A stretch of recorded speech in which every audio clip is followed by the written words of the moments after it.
What happened to Grace is, I think, forever unforgivable.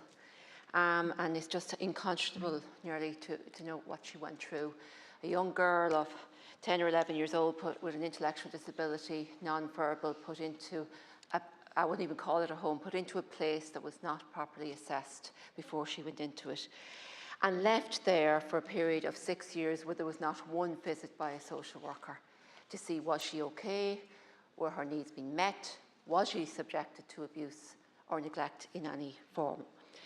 And 6 years where I feel she was really forgotten about, despite concerns raised by the Brothers of Charity in 1991 about other children in that same house. And she still wasn't removed in 1996, even though there were allegations of sexual abuse against Mr. X. In fact, I think it was sanctioned for her to be removed, and very disturbingly, this was overruled by the then Minister for Health.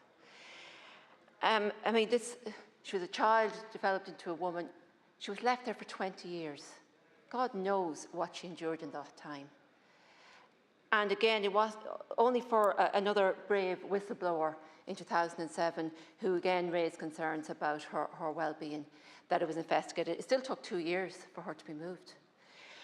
But I want to commend the whistleblower, and indeed whistleblowers everywhere, because it's not made easy for them in any shape or form. A lot of people, see things happening and are afraid to report them because of the management structure within these places. But I'm glad that someone with a conscience came forward and stepped up. But the Commission of Investigation took 8 years. It cost almost 14 million. And the findings were of neglect and some financial abuse. Yes, those happened and they were findings. But the physical abuse and the sexual abuse, I don't feel were they properly investigated. There were 47 other children in the same house at different times. I saw a primetime interview with a sister of one of those children. And from what she said at the time, I think there was no doubt there was sexual abuse in that house. Now, whether Grace was subjected to it or not, unfortunately, we'll never know because she was non-verbal. But she's extremely vulnerable and she was not protected. The whistleblowers and Grace's legal team,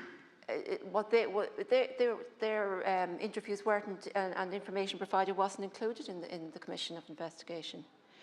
It cost a lot of money and took a lot of time. And yet the findings are lukewarm.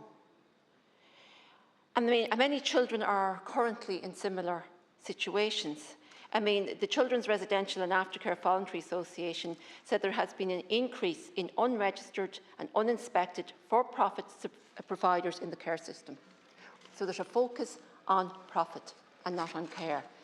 And we've heard of a number of different allegations and investigations have taken place over the last few years in residential settings. Some of them nursing homes, some of them residential settings for people with disabilities.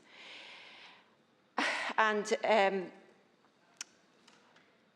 in all of those, it's a management structure that is letting it down. There's no maybe a focus on making profit and not enough staff, or not to monitor what's going on, or not a proper management system put in place.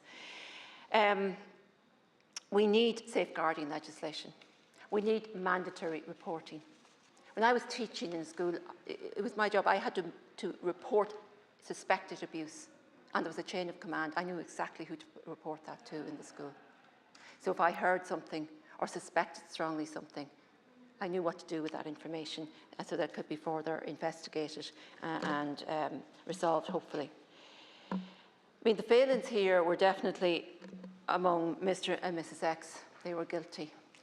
But the state is complicit as well in the neglect and abuse by placing Grace in this home and many other children there without the proper assessment and without the proper monitoring going forward. And, I continue to have concerns, even because I regularly am contacted by parents of young adults. Very frequently, those young adults may be autistic or may have an intellectual disability or both, and often are non-verbal. And they're in residential settings where they can't get answers as to why their loved one has a bruise or a cut, or why they're not being cared for properly, why there's very little activity.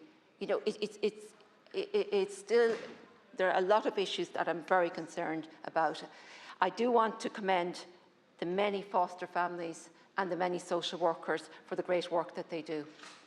But we don't have enough social workers. There were 250 children without a social worker. I mean, we need more. We need to train more. It's a tough job. And so in order for social workers to stay in that job and continue providing supports to the children, they need to be supported themselves. And if they have too many children to look after, everybody suffers. And I want to just conclude by saying I'm so delighted that Grace is living a good life now, that she's properly cared for and is happy in her home. Thank you.